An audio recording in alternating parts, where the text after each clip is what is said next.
Bombay talkies कार्यक्रम में पिछले हफ्ते आपने सुनी थी फिल्मी गपशप प्रसिद्ध सितार वादक राजेंद्र वर्मन से। आज सुनिए इस बातचीत का दूसरा भाग। राजेंद्र वर्मन जी से बातचीत की है रेणु चतुर्वेदी ने।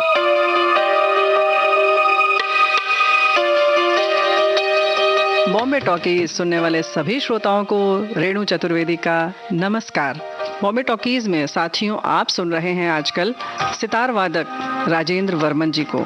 तो इनकी जो खूबी है, इनकी जो शैली है और इनके जो अनुभव हैं रिकॉर्डिंग के समय के, संगीत बनने के समय के और ख़ुद इनके अपने अभ्यास के, तमाम जानकारी हम ले रहे हैं। तो आज सुप्रसिद्ध सितार वादक राजेंद्र वर्मन जी से ये बातचीत का सिलसिला जारी रखते हैं। राजेंद्र वर्मन जी, ये हम जानना चाहते हैं कि किसी फिल्म में क्या आपने भी मतलब प्रदर्शन आपका हुआ है या बैठे हैं? कुछ ऐसा मतलब मौके मिले, कई फिल्मों के अंदर मुझे ऑन स्क्रीन ही मतलब चांस मिला है जी, जिसमें तलाश है, गीत है, अच्छा, साउंड को आने दो, उसके अलावा अंगूर में, उसके अलावा ये सब ठीक है, मैंने उसमें ऑन स्क्रीन बजाया है। और उसमें खास बात है, मैंने एक हॉलीवुड की फिल्म में बजाया है जिसका नाम है स्टिफ अपर लिप्स। अच्छा, तो उसमें मैंने मतलब सितार बजाया भी है और ऑन स्क्रीन भी मतलब दिखे भी हैं। जी हाँ, क्या बात है। तो ऐसा मतलब काफी चलता रहा। एक वाकया मैं आपको ऐसा बताना चाहूंगा जी, जिसमें मुझे मतलब ऑन स्क्रीन बहुत दुख हुआ था। जैसे? फिल्म का नाम था प्रतिमा और पायल, और उसके डायरेक्टर चाहते थे कि भाई मैं मतलब आके फिल्म में आपके हाथ दे दीजिए जी, क्योंकि उसमें सितार जो बजाया था वो ओम शिवपुरी जी ने बजाया था फिल्म में, और शूटिंग पहले हो चुकी थी और उनको चाहिए था कि जो बजता हुआ दिखे, उंगलियां चलती हुई, उंगलियां चलती, तो मेरी उंगलियां लेना चाहते थे वो लोग। आप बजाते हुए मतलब सिर्फ आपके हाथ की शूटिंग करेंगे। मुझे बुलाया तो मैं चला गया। वहां जब गया तो डायरेक्टर नहीं थे जिन्होंने मुझे बुलाया था जी, उनके जो असिस्टेंट डायरेक्टर वगैरह लोग थे। सेट रेडी था और मेरे को बोला आप मतलब बैठ जाइए। मैं सितार लेके बैठ गया। लाके उन्होंने मेरे को एक चौगा पहना दिया। मैंने कहा ये क्या भैया, तो तुम मेरे हाथ ले रहे हो तो चौगा कहाँ से आ गया? कहते नहीं, थोड़ा हाथ दिखेगा तो मतलब ओम शिवपुरी जी ने पहना तो आप वो तो चौगा तो पहनना ही पड़ेगा। मैंने कहा ठीक है। फिर कहा चलिए आपका रिकॉर्डिंग करते हैं, बजाइए आप सितार जी। मैं सितार लेके बैठा तो लोग नाराज हो गए, कहते आप ऐसे कैसे बैठे हैं? मैंने क्यों? कहते सितार की बैठक तो ऐसी होती नहीं है। अच्छा। सितार की बैठक जो होती है आप लोग सब जानते हैं, सरस्वती जैसे बैठती है, राइट साइड में उसका मतलब तुम्बा रहता है, ऊपर ऐसे हम लोग बैठते हैं। सितार का पूरे हिंदुस्तान के सब लोग जानते हैं कैसे बजाते हैं। पर मेरा दुर्भाग्य है उसके अंदर उन्होंने जब मुझे कहा कि आप गोद में लेके सितार को बैठे सारंगी जैसे, यानी तुम्बा आपके गोद में होना चाहिए और ऊपर डंडी जाए। ऐसा मैंने कहा मैं तो ऐसा नहीं कर सकता। तो कहते आपको बजाना नहीं आता, फिर मतलब आपको बुलाया किसने?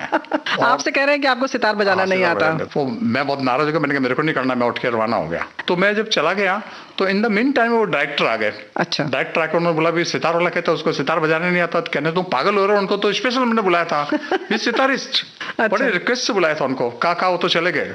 तो उस जमाने के अंदर ट्रॉम्बे के अंदर रिकॉर्डिंग होती, तो मैं बाहर मतलब टैक्सी का इंतजार कर रहा था। वो आए, अरे भैया चलो चलो। अरे मैंने कहा आपके असिस्टेंट वगैरह कहते हैं मेरे को बजा रहे, कहते छोड़िए ना उनको। कहा जैसे आपको बजाना आप बजाइए। मैं सितार लेके बैठ गया कि उनको मेरे हाथ लेने थे जी। मैं सितार लेके बैठ गया, उन्होंने मतलब मेरे हाथ की शूटिंग कर ली। पर जब मेरे को उनके असिस्टेंट ने जब दिखाया था ना, ये पहले की बात है जी, मेरे को एक फोटो दिखाया जिसके अंदर गोद में ओम शिवपुरी जी सितार लेके बैठे हुए थे जी। और वो रिकॉर्डिंग वो पहले कर चुके थे। अब मेरे उनको हाथ लेने थे, तो मेरी वो हाथ की रिकॉर्डिंग उन्होंने ले ली डायरेक्टर ने। और जब मैंने पिक्चर में देखा तो इतना मुझे गुस्सा भी आया, हंसी भी आई कि वो गोद में बजा रहे सितार, और जब सितार बजता है तो एक हाथ पोते इधर चलता है, तो ये इतना उल्टा सीधा बहुत देख के अजीब लगा। स्क्रीन पर जब दिखता है तो कभी सितार की दिशा बदल जाती है, यानी कि कभी वो तानपुरे की तरह पकड़ा है, और जब उन्होंने ओम शिवपुरी जी को दिखा रहे होंगे तो सीधा होगा, और जब आपके हाथ दिखा रहे होंगे तो वो जैसे सितार बजता है वैसे रखा होगा। और ओम शिवपुरी जी मतलब ऐसे बजा जैसे मतलब सारंगी बजती है जी जी। तो बड़ा अजीब मतलब वो पिक्चर पर पिक्चर हो चुका और पिक्चर रिलीज भी हो गई। तब उसमें डायरेक्टर और जो लोग होते हैं ना, उनको कंसल्ट करना चाहिए कि इंस्ट्रूमेंट का कैसा है, सब क्या करना चाहिए। आपने गीत फिल्म में भी बैठ के बजाया है, आपको दिखाया भी गया है स्क्रीन पर, तो उसका क्या अनुभव था? गीत कैसा था कि रामानंद सागर की फिल्म थी वो, उसमें वो लोग चाहते थे अकबर का दरबार लगा हुआ है, और मैं उस वक्त मतलब कड़की का लब से निकल रहा था और मैंने उस समय सितार नहीं बजाया था, किंतु वो चाहते थे सितारिस्ट आए। तो उस वक्त काफी जो सेट था उसमें सब मतलब रिनाउंड सितार प्लेयर थे, 4-5 सितार प्लेयर थे, वायलिन, सरोद, सब कुछ थे। तो मुझे भी बुला लिया सितार के लिए, मैं चला गया। तो उसके अंदर जो ड्रेसअप था जी, वो मुगले आजम का टाइम का था। अच्छा। तो सबको चौगा पहनना, ये करना, वो करना, दुनिया भर का पहन के वो गीत के अंदर किया। एक अनुभव था जी, तो भी हमने किया। उसके अलावा तलाश के अंदर भी मैंने सितार बजाया था। तलाश राजेंद्र कुमार एंड शर्मिला टैगोर की। तो उसके अंदर मेरे मतलब मैंने सितार बजाया था, तो उन्होंने कहा भाई ये जो लड़का आगे बैठा है जी, राजेंद्र कुमार आए थे और आके बोला लड़का बैठा है इसको पीछे करो। अच्छा। क्योंकि मैं खुद उस वक्त 20-21 साल का था और शक्ल सूरत जरा ठीक ठाक थी तो वो कहता था इनको पीछे कर दो। तो ओपन अलग थे, कहने लगे भाई तो सितार का रियल आर्टिस्ट तो यही है जी। तो उन्होंने कहा क्या किया जाए, तो भैया उन्होंने क्या किया, टोपी लेके आए एक वाइट और मेरे सर पर रख दी। तो तलाश जो आप फिल्म देखेंगे तो राजेंद्र सितार बजा रहे हैं, सर पर टोपी तो चलिए तलाश फिल्म का ये गीत भी सुन लेते हैं इस वक्त। तेरे नैना तलाश करे जिसे, तेरे नैना तलाश करे जिसे, वो है तुझ में कहीं दीवाने। तेरे नैना तलाश करे जिसे, वो है तुझ में कहीं दीवाने। तेरे नैना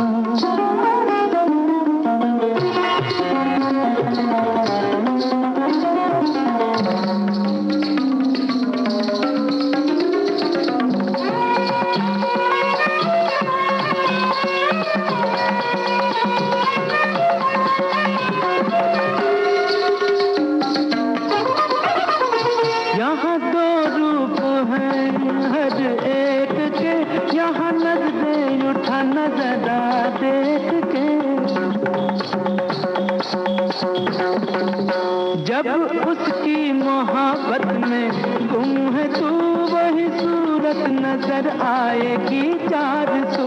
कौन क्या है मन के सिवा ये कोई क्या जाने। तेरे नैना तलाश कर जिसे, वो है तुझ में कहीं दीवाने। तेरे नैना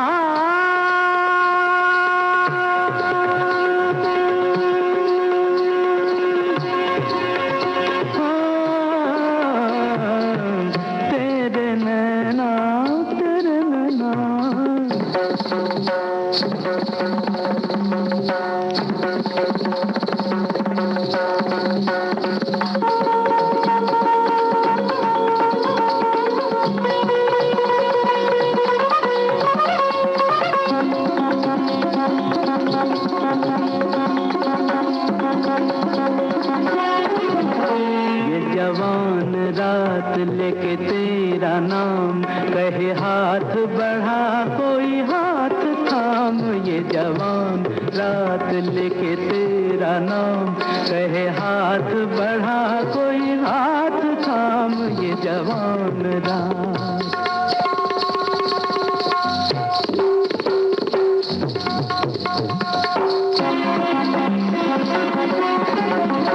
काली अलका के बादल में बिजलियां गोरी बाहों में चाहत की अंगड़ाइयां। जो अदा है इशारा है प्यार का, ओ दीवाने तुझे चाहिए और क्या। पर रुक जा मन की सदा भी सुन दीवाने। तेरे नैना तलाश करे जिसे, वो है तुझ में कहीं दीवाने। तेरे नैना। क्या बात है, बहुत ही सुंदर गीत। और ऐसे गीत में जिन्होंने सितार बजाया हो, ऐसे हमारे साथ कलाकार बैठे हुए हैं राजेंद्र वर्मन जी। तो आपका जो अनुभव है लंबा चौड़ा, इसमें और आप क्या बताना चाहते हैं कि जैसे आपने स्क्रीन पर बताया, तो स्क्रीन पर जब शूटिंग होती है तो जाहिर है कि आप लोग एक संगीत के कलाकार हैं, वहाँ बड़ा लंबा समय गुजारना होता है, बोझिल सा हो जाता है माहौल। जी, जी, जी। तो कैसा लगता है आपको उस समय? ऐसा है कि जब स्क्रीन पे हो जाते हैं तो एक्चुअली हम लोग पैसे के लिए बजाते हैं जी। वैसे हमें तो कोई हीरो बनना नहीं है, कोई मतलब एक्टिंग करनी नहीं है जी। पर वक्त के हिसाब से जब जरूरत होती है और वो लोग जब डायरेक्टर चाहते हैं कि जो बजाने वाला वही आए जी, तो दोनों चीज मिल जाती है उनको। हम जैसे मतलब कलाकार मिल जाता है, हमें पैसा मिल जाता है। एक वाकया मुझे याद है, देश परदेश फिल्म जी, देवानंद जी की, टीना मुनीम की पहली फिल्म, टीना मुनीम की पहली फिल्म। तो इसका सेट मतलब पिक्चर में ऐसा देखा गया कि फॉरेन के अंदर इनका सेट लगा हुआ है और आशा जी मतलब वहाँ गाने, आशा भोसले जी गाना गाने आने वाली है, किसी कारण से नहीं आ सकी जी। तो ऐसे हालात में ये लोग करते हैं कि किसी नए आर्टिस्ट को चांस देते हैं जी। तो टीना मुनीम को उन्होंने वहाँ मतलब खड़ा किया और उसको मतलब गाने के लिए बोला किंतु सेट ऐसा था वहाँ कि टीना मुनी में आई तो लोग उसको सुनना नहीं चाहते हैं। जी, ये कहानी थी पूरी, ये कहानी थी। उसके अंदर वो दो लोग मतलब पत्थर फेंक रहे हैं, टमाटर फेंक रहे हैं, ये फेंक रहे हैं, वे फेंक रहे हैं। तो उसके अंदर जब मैं सितार पे था तो देवानंद ने कहा ये सब मतलब कुछ उधर भी फेंक दीजिए। तो मैंने उससे मतलब मना किया, जो संगीतकार बैठे हैं उनके ऊपर भी फेंक दो पत्थर टमाटर जो भी। हाँ, तो मैंने कहा भैया वो सितार पे नीचे हमें इंस्ट्रूमेंट की बेइज्जती है और ये फेंका फेंकी मतलब इंस्ट्रूमेंट पे नहीं। अच्छा, आपने कह दिया? हाँ जी हाँ। तो उसके बाद वो रुक गया और वो गाना था आप कहे और हम ना आए, ऐसे तो हालात नहीं। ऐसे तो हालात नहीं। अच्छा चलिए, ये गीत तो हम सुनेंगे जरूर, लेकिन वर्मन जी ये बताइए, आपको नहीं लगा कि अगर आप उसको छोड़ेंगे तो आपका पैसे का नुकसान होगा और आप एक फिल्म में काम कर रहे हैं, आगे और बहुत सारे काम मिलेंगे? एक्चुअली ऐसा था कि पैसे की जरूरत थी और यदि वो हमारा कहना नहीं मानते, यदि फैक्ट्री का आइटम हमारे ऊपर करते तो शायद मैं चला जाता, पर उन्होंने उस चीज को मतलब माना। बस ठीक है, शूटिंग कर ली हमने, मजा आया। और कभी कभी ये भी लगता ना, इतने बड़े बड़े आर्टिस्ट हैं, उनके साथ मतलब बातचीत का मजा आ रहा है, देवानंद जी से बातचीत हो रही है, सब मतलब बड़े बड़े आर्टिस्ट हैं, वो भी एक माहौल अच्छा लगता है। लेकिन श्रोताओं, ये बहुत अच्छी बात है वर्मन जी, अच्छा लग रहा है सुनकर, और हमारे श्रोता भी जरूर प्रशंसा भी करेंगे कि आपने अपने वाद्य यंत्र को इतना सम्मान दिया और उसके आगे आपने पैसे को उतनी अहमियत नहीं दी, तो ये बहुत बड़ी बात है। और दूसरा ये भी एक होता है कि ग्लैमर की जब दुनिया होती है तो हम सब कुछ अपना पीछे छोड़ देते हैं और सब भूल जाते हैं। जी, उसका सम्मान आपने रखा, मान रखा, ये बहुत बड़ी बात है। जी जी। तो जाहिर है कि हमें अपने काम का जो है वो मान रखना चाहिए, हम उसकी इज्जत करेंगे तभी हमें इज्जत मिलेगी। एक्चुअली क्या है कि हमारी पूजा है जी, हमारे लिए ईश्वर है, और ईश्वर की जो हमें कला जो सीखने को मिली है तो उसका इज्जत करना मतलब भगवान की इज्जत करना है, तो मतलब इंस्ट्रूमेंट की तो इज्जत करते हैं हम लोग। चलिए, बहुत अच्छी बात है, हम सब के लिए प्रेरणा की बात है। तो जिस गीत का आप जिक्र कर रहे हैं, ऐसे तो हालात नहीं, सुनते हैं ये गीत फिल्म देश परदेश का।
हमने अभी सुना फिल्म देश परदेश का ये गीत, और जाहिर है बहुत हिट फिल्म थी, बहुत अच्छी फिल्म बनी थी, विषय भी बहुत हटकर था।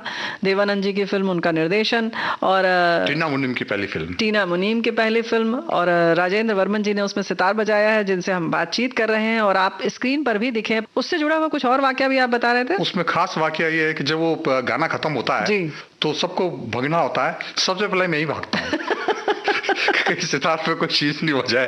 तो कुछ वाकई ऐसे होते हैं जिसका बहुत मतलब आनंद भी आता है। आज आनंद आ रहा है, जाहिर है, पर उस वक्त तो कुछ तनाव रहा होगा। जी जी। चलिए, ये सब चीजें कार्य का एक कहना चाहिए पक्ष होता है और हर तरह के अनुभव मिलते रहते हैं। इसके बाद हम ये जानना चाह रहे हैं कि आपका प्यारेलाल जी से बहुत दिन तक सानिध्य रहा जी, उनके बारे में आप कुछ बताना चाहें तो अच्छा लगेगा हमें। बड़ी विचित्र सी बात है कि मैं फिल्मों में बजाता रहा था, 69 से बजा रहा था, कभी कभी होता था, पर मैं क्लासिकल के ऊपर मेरा रुझान ज्यादा था जी। तो क्लासिकल प्रोग्राम वगैरह मेरे अक्सर होते थे, तब भी होते थे, अब भी बीच में भी होते, अब भी हो रहे हैं। पर फिल्मों से संबंध मतलब जुड़ा हुआ 82 में मैं मतलब लंदन से आया था। तो एक दिन ऐसे ही किसी का फोन आता है। उस जमाने के अंदर ये मोबाइल, पेजर वेजर दुनिया भर की कोई चीज नहीं थी, बहुत कम फोन होते थे। तो पड़ोस में किसी के घर का नंबर हम देते थे। जी, हमने किसी पड़ोस का नंबर दे दिया था। तो वहाँ एक उस लेडी ने मेरे को बुलाया कि आपका फोन आया है जी। मैं फोन करने गया तो उनसे बातचीत की, तो उन्होंने डायरेक्ट मुझसे कहा, आप राजेंद्र वर्मन बोल रहे हैं? मैंने कहा जी हाँ। सितार बजाते हैं? कहा जी हाँ। 10 बजे आप महबूब स्टूडियो आइए, प्यारे भाई की रिकॉर्डिंग है। अच्छा। तो क्योंकि मुझे मतलब पता था प्यारे भाई इतने बड़े मुझे क्यों बुलाया, तो मैंने विश्वास नहीं किया, मैंने कहा फोन रख दीजिए, और कट करके फोन मेरे पे तो चला गया। अच्छा। 10 मिनट बाद फिर फोन आया, कहा भैया आप फोन मत रखिए, आप सितार बजाते हैं? मैंने कहा जी हाँ। तो कहे प्यारे भाई की रिकॉर्डिंग है, आपको मतलब बुलाया है, 10 बजे आप मतलब महबूब स्टूडियो आइए। मैं वहाँ गया और जाके प्यारे भाई से मतलब संबंध मतलब पहली बार हो रहा था, फिल्मों में देखा था, फोटो में देखा था, पहली बार देख के बहुत आनंद हुआ जी। जैकी श्रॉफ, उनकी पहली फिल्म थी आई थिंक, फिल्म का नाम था हीरो और गाना था डिंग डोंग।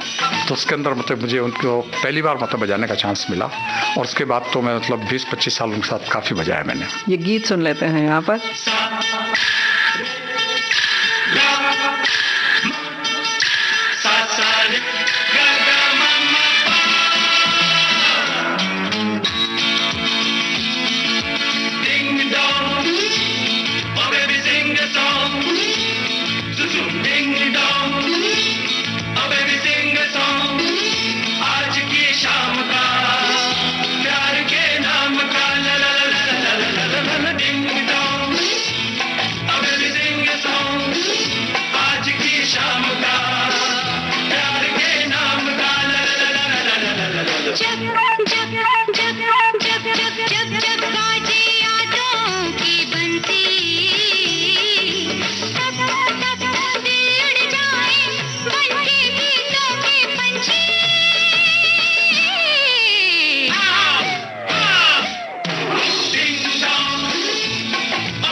जंजीर है पाँव में, पहरे हैं फिजाओं में, जंजीर है पाँव में, पहरे हैं फिजाओं में, फिर भी उड़ते फिरते हैं, फिर भी उड़ते फिरते हैं इन बदमाश हवाओं में, प्रेमियों के सच्चे दिलों के पंछी।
तो हीरो फिल्म का ये सुपर हिट गीत हमने सुना दोस्तों।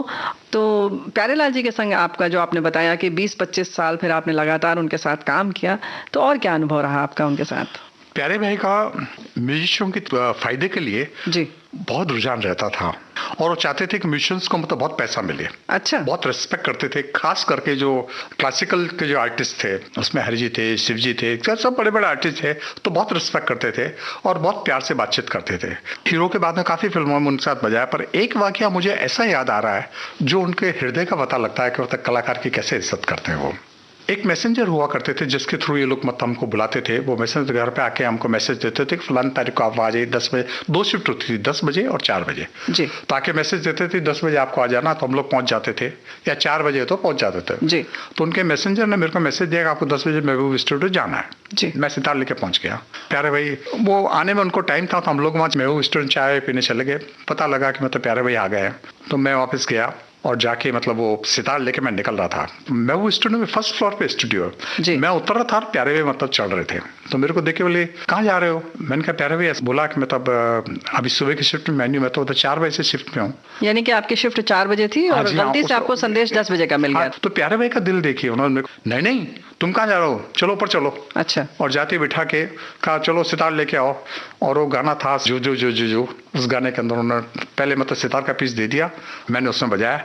और मजे की बात देखिए कि मतलब चाहते थे कि मतलब ये आर्टिस्ट आगे आए थे एक इज्जत के कारण से। क्या बात है। इज्जत भी और पैसा भी। हाँ जाहिर है उन्होंने अपना पूरा शेड्यूल बदल दिया ना, तभी आपकी रिकॉर्डिंग पहले कर ली। शाम का तो था ही मेरा, पर ये एक्स्ट्रा था। अच्छा। जिसमें सितार नहीं था, उन्होंने जानबूझ के उसमें मतलब मेरी वजह से मतलब पीस रखा। यानी कि आप आए हैं तो आपको आपका पारिश्रमिक मिल जाए। जी हाँ, जी हाँ, बहुत बड़ी बात है। प्यारे भाई का जो तरीका था जी, वो दुनिया में सबसे निराला तरीका है। कई बार मतलब हॉलीवुड के लोग भी आके देखते थे कि प्यारे भाई पहले से होमवर्क करके नहीं आते थे। वो स्टूडियो में आते थे 11, साढ़े 11, 12 बजे आके पियानो पर बैठ जाते थे। पियानो पर बैठ के चालू हो जाते थे एक एक करके, और वहीं पीस बनाते थे, वहीं दिखाते थे। अच्छा, धुनें वहीं बनाते थे? धुन तो रेडी रहती थी, पर अरेंजमेंट जो उसका था, जी जी, अरेंजमेंट बोलते हैं ना, सजाना, वो सजाना मतलब वो वहाँ बैठ के करते थे। और उसको मतलब वो धीरे धीरे पहले रिदम को बुलाते थे, रिदम वाले 5-7 जो भी थे। और ट्रेंड ऐसा था उस वक्त कि मतलब सब ज्यादा लोग, शनई है तो 4 शनई, सितार है तो सितार 5-7 सितार, सरोद, मतलब इतना तो ज्यादा प्यारे भाई चाहते थे कि ज्यादा लोगों को मतलब काम मिले, ज्यादा काम अच्छा हो।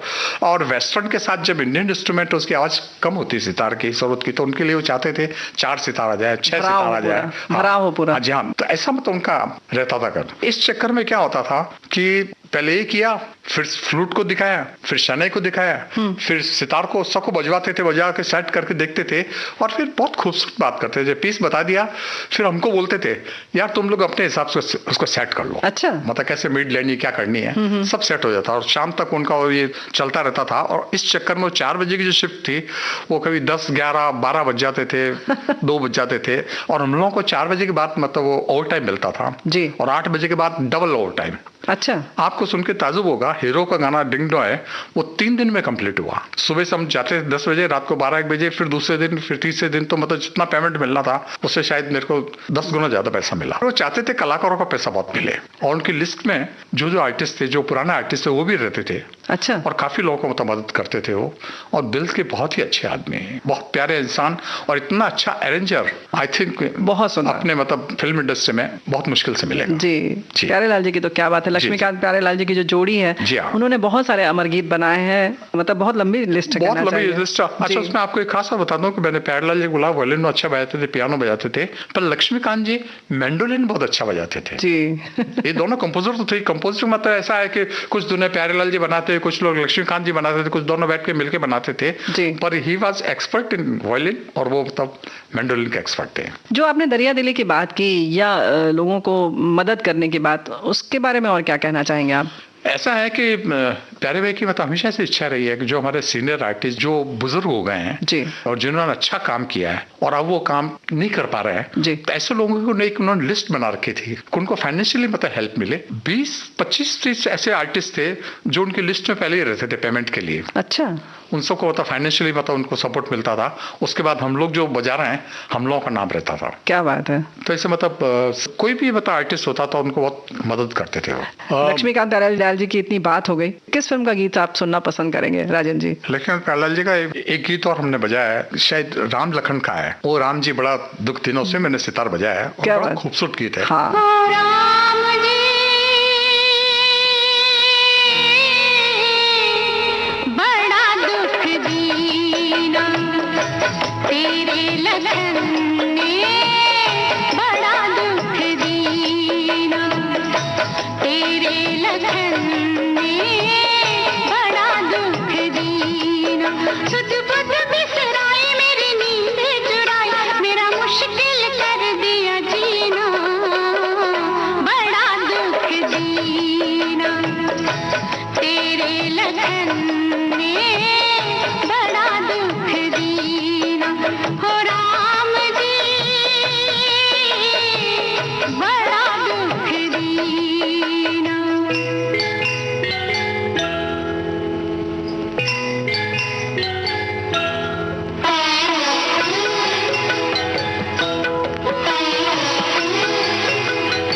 दोस्तों ये गीत हमने सुना और गीत संगीत की बात चल रही है, काफी देर से चल रही है।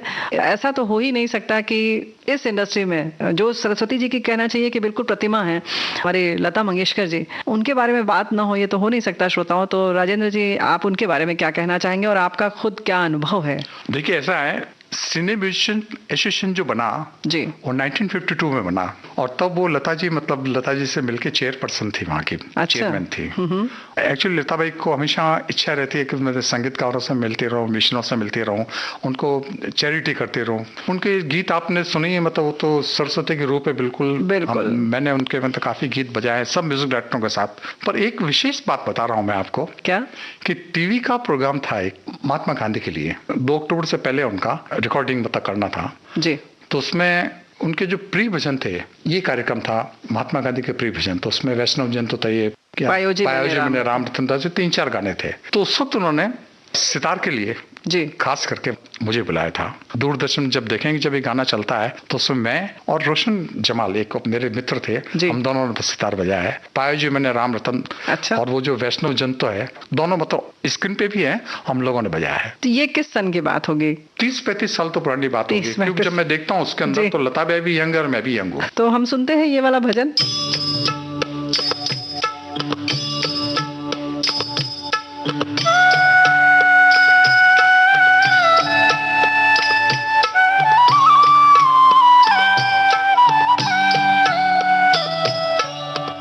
वैष्णव जन तो तेने कहिए जे, पीड़ पराई जाने रे।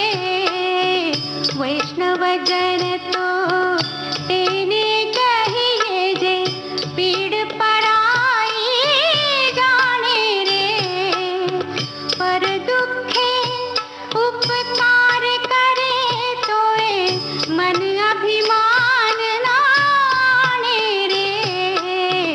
वैष्णव जन तो तेने कहिए जे, पीड़ पराई जाने रे।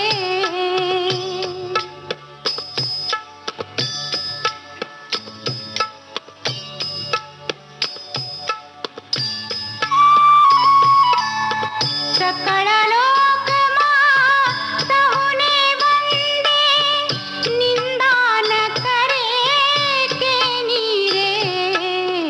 वाच काछ मन निश्चल राखे, धन धन जननी तेनी रे।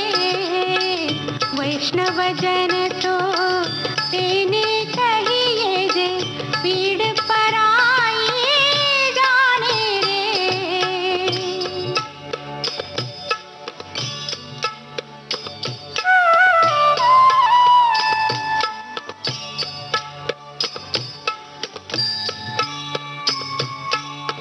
समदृष्टि ने तृष्णा त्यागी, परस्त्री जेने मात रे।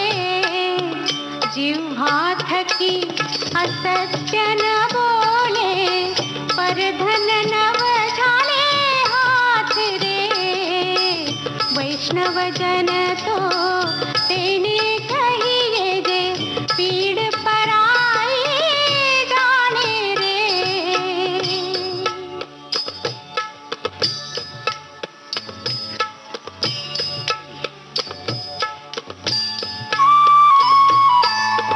मोह माया व्यापे नहीं जेने, दृढ़ वैराग्य जिना मन मारे। राम नाम शू ताली लागे, सकल तीरथ तिना तन मारे। वैष्णव जन तो तेने कहिए जे, पीड़ पराई जाने रे।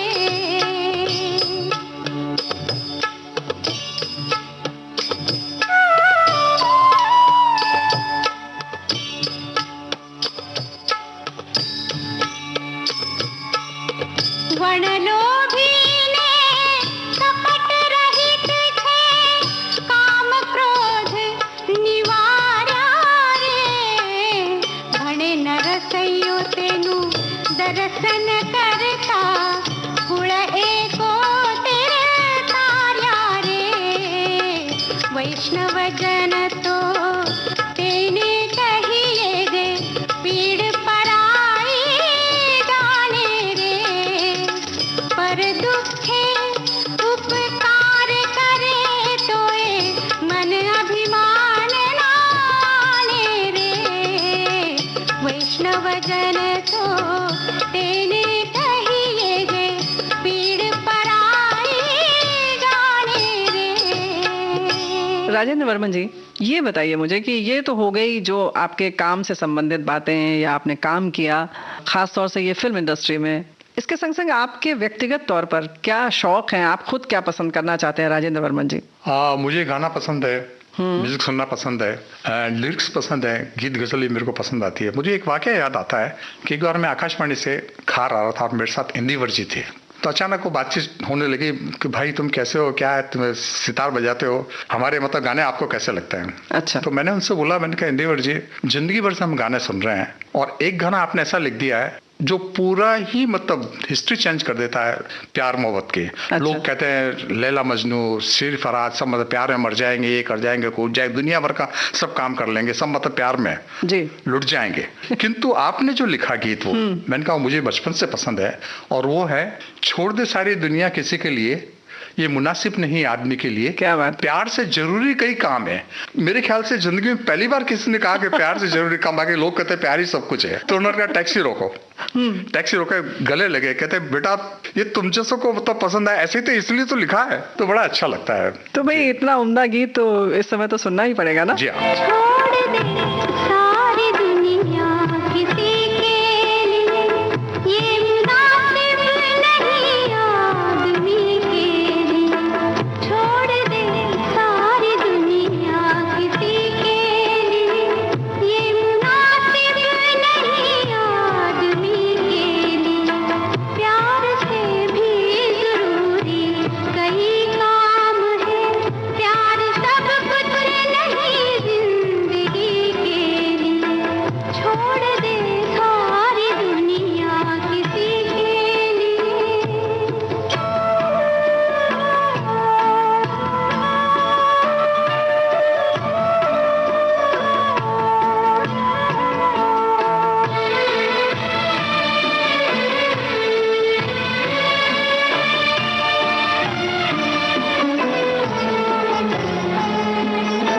तन से तन का मिलन हो न पाया तो क्या, मन से मन का मिलन कोई कम तो नहीं।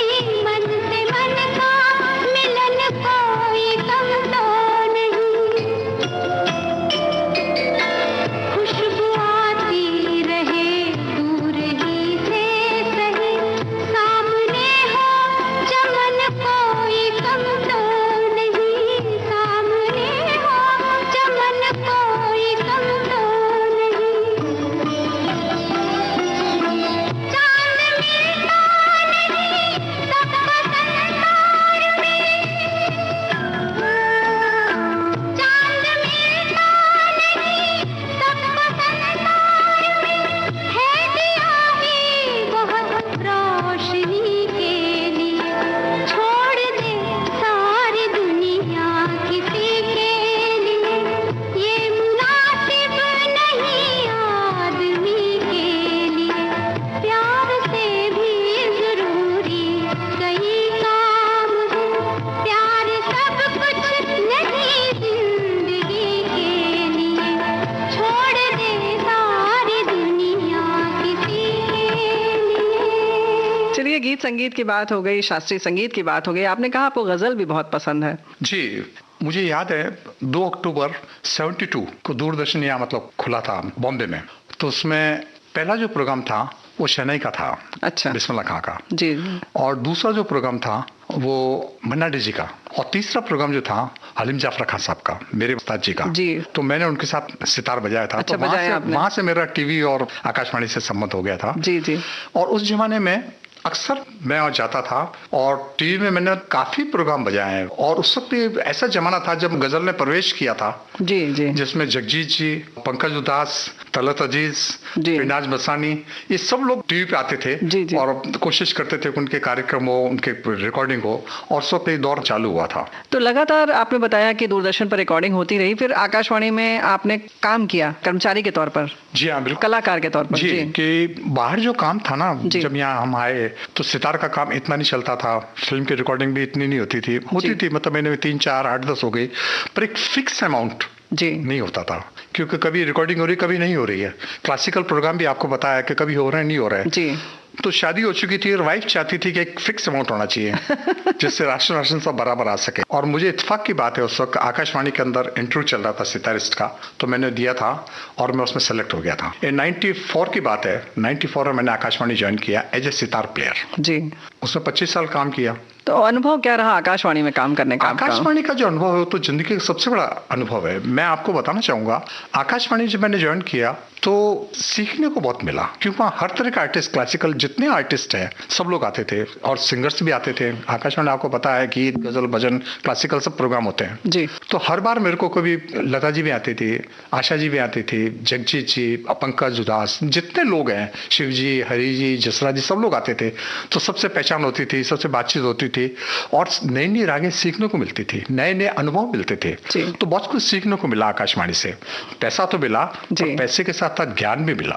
क्या बात है। और ये सिलसिला जब तक मैं रिटायर नहीं हो गया तब तक चलता रहा। एक शुरू से मेरी इच्छा थी, जो मेरे पिताजी चाहते थे कि संगीत का विस्तार होना चाहिए, आगे परंपरा चलनी चाहिए। तो जब से मैं बॉम्बे में हूँ तब से मैं मतलब शिक्षण भी देता हूँ, मेरे शागिर्द भी काफी है। तो वो शिक्षा का जो क्रम है ट्यूशंस का, वो तब भी चलता था, बीच में भी चल रहा है और अभी भी चल रहा है। क्योंकि मैं आपको एक विशेष बात बताना चाहूंगा कि जब हम सिखाते हैं और जब शागिर्द सीखते हैं तो कभी कभी वो लोग ऐसे क्वेश्चन कर देते हैं जो हमें पता नहीं होता है, तो वो भी एक तरह से सीखना हो जाता है। और मेरा खास एक मानना है, जो शागिर्दों से मैं कहता हूँ और लोगों से भी कहता हूँ, कि जब हम किसको सिखाते हैं और यदि वो सीख नहीं पाता सपोज, या कोई चीज उससे नहीं आती है, तो मेरा ऐसा कहना है कि मतलब मेरे को सिखाना नहीं आता है, अरे शागिर्द को आएगा तो वो तो सीख ही लेगा ना। तो ये नए नए ढंग से उसको प्रकार बता के उसको सिखाना, ये जिंदगी भर से रहा। तो उससे भी सीखना मिला, आकाशवाणी से सीखना मिला है, लोगों से सीखने को मिला है और शागिर्दों से भी मतलब सीखने को मिला। बहुत बड़ी बात है ये, आपकी विनम्रता और आपकी शालीनता है जो आप कह रहे हैं।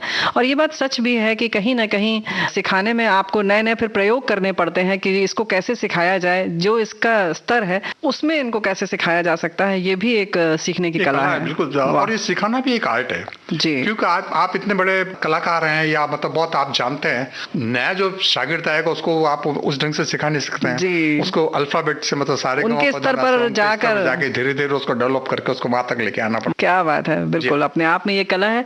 और आप खुद भी एक सितारिस्ट ही बनना चाहते थे या कुछ और भी आपके मन में अरमान था कि हमको ये बनना चाहिए था, वो बनना चाहिए था?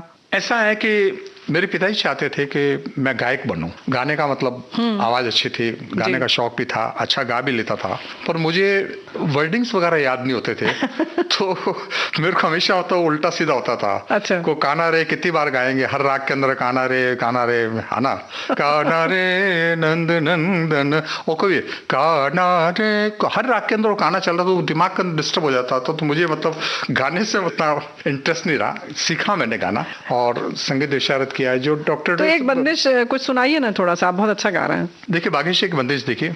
पायल बाजे मोरी झांझर प्यारे, पायल बाजे मोरी झांझर प्यारे, कैसे आऊं तोरे मिलना रे, पायल बाजे मोरी झांझर प्यारे, पायल बाजे मोरी झांझर, जाग रही मोरी सास ननदिया, जाग रही मोरी सास ननदिया, जिया तड़पावत रे ना दे रे, पायल बाजे मोरी झांझर प्यारे, पायल बाजे मोरी झांझर। वाह वाह वाह, क्या बात है। ये लगता है कि राजेंद्र वर्मन जी सितार के लिए ही पैदा हुए थे। हाँ, मुझे ऐसा लगता है कि मैं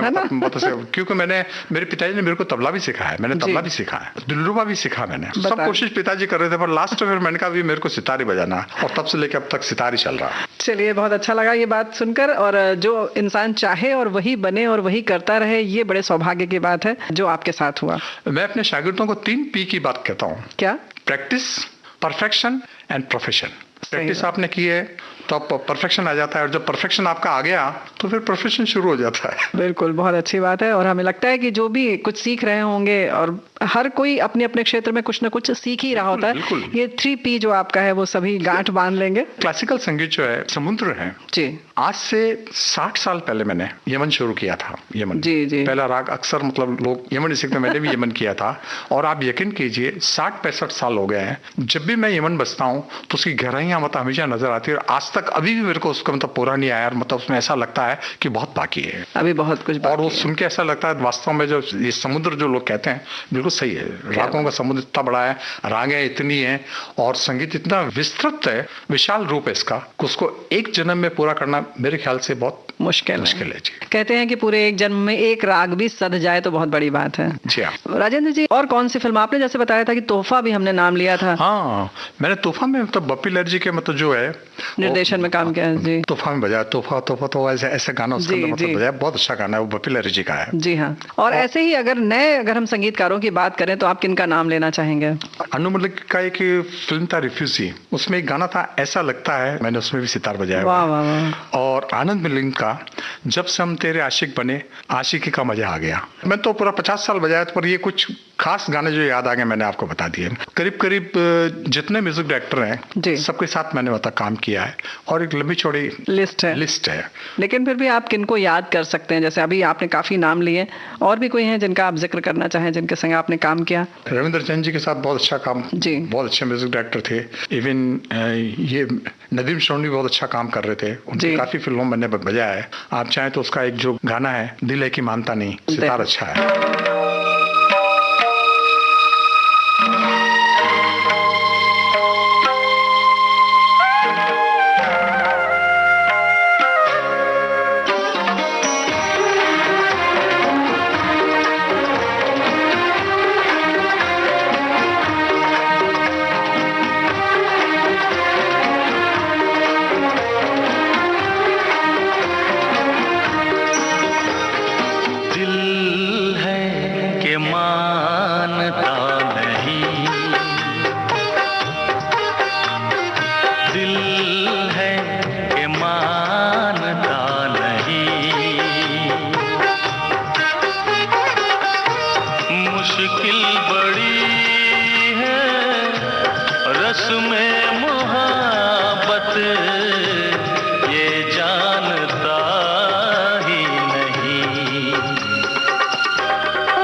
ये बेकरार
शास्त्रीय संगीत में जब आपने मंच पर जब प्रस्तुतियां दी तो उसमें कोई खास आपका अनुभव?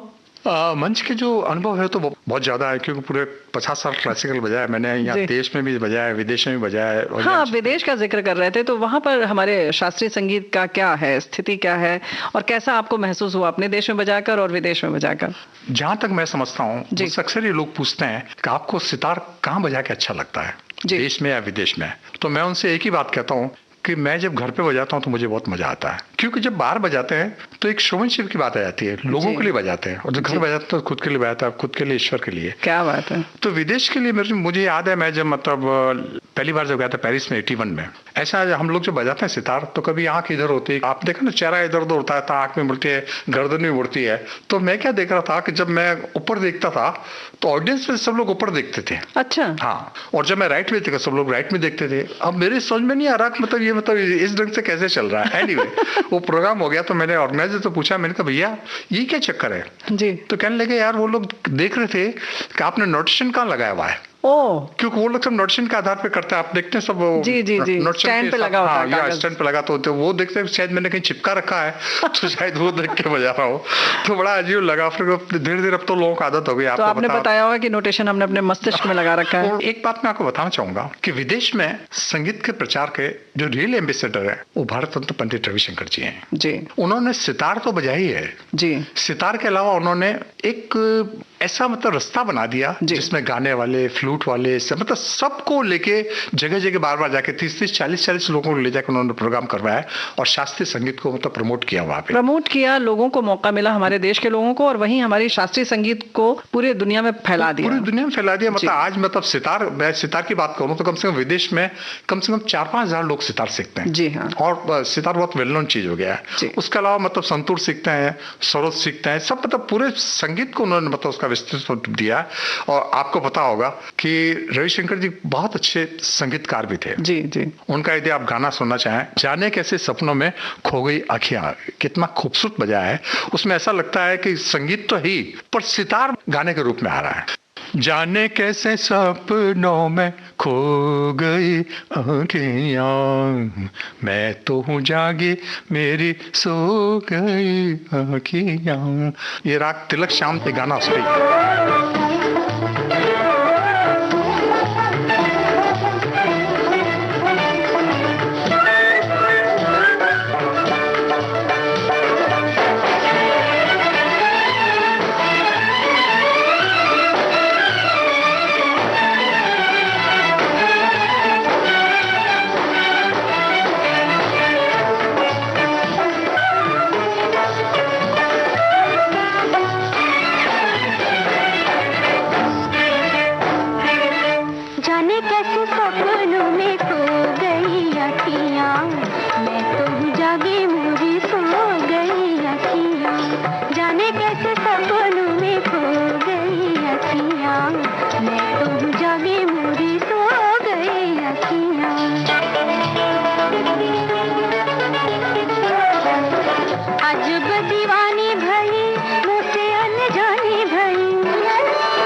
और अनुभव खास आप जो बताना चाहें हमारे श्रोताओं को? एक बड़ा अच्छा अनुभव जो मैं आपको बताना चाहता हूँ, जो सदी के महानायक और हिंदुस्तान के महान कवि का जो कॉम्बिनेशन है वो मैं आपको बताना चाह रहा हूँ। यानी कि आप बात कर रहे हैं अमिताभ बच्चन जी और उनके पिताजी हरिवंश राय बच्चन जी की। जी हाँ। तो उनका मधुशाला आप जानते हैं को तो बहुत बड़ा काव्य है और उसको पूरी दुनिया जानती है उस बात को। बिल्कुल। तो ये रिकॉर्डिंग हुआ था 72-3 में हुआ था और इसको म्यूजिक किया था जयदेव जी ने और गाया था मन्ना डे जी ने। और मेरा सौभाग्य है कि मुझे उसमें सितार बजाने का चांस मिला है और मैं अपने आप को धन्य समझता हूँ कि इतने बड़े महान कवि उनके साथ मैंने काम किया है। हमारा भी सौभाग्य है कि राजेंद्र वर्मन जी से बात कर रहे हैं और आपके इतने अनुभव हमने यहाँ साझा किए। बहुत सारे आपके जो खजाने के तौर पर आपकी जो बातें हैं, यादें हैं, वो हमने अपने श्रोताओं के लिए इकट्ठा की यहाँ पर। लेकिन अब समय हो चला है कि अब हम लोग यहाँ पर इसको विराम दें और मौका मिला तो आपसे फिर बातें करेंगे। राजेंद्र वर्मन जी, आपका बहुत बहुत धन्यवाद। धन्यवाद आपको कि आपने मुझे अंदर जो बातें छुपी हुई थी वो बाहर करने का मौका दिया। अच्छा लग रहा मुझे। धन्यवाद आपको। बहुत बहुत धन्यवाद।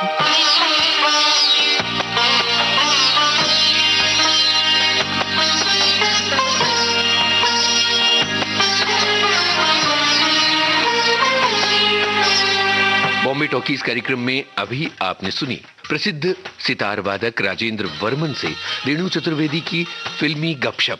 ये था इस गपशप का दूसरा और अंतिम भाग।